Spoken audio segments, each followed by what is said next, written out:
ഇതിനകത്തേക്ക് കയറുകയും തേങ്ങ കൊണ്ട്. പ്രതിയുടെ പേര് യുവാവ്. എന്നെ ഏറ്റവും വിഷമിപ്പിച്ച കാര്യം എന്തറിയോ?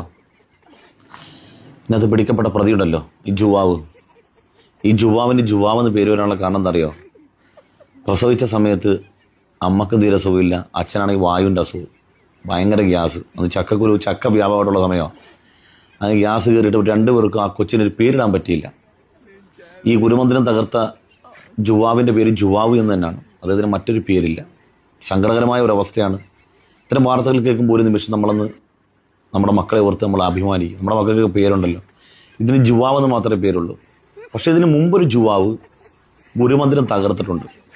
ആ ജുവാവിൻ്റെ പേര് ഹരി എന്നാണ്. ഇത് വാർത്ത ഇവിടെ ഉണ്ട്, നിങ്ങൾ കണ്ടു. എന്തോ പറയാനാ, ഒരു യുവാവ്, പ്രതിയുടെ പേര് യുവാവ്.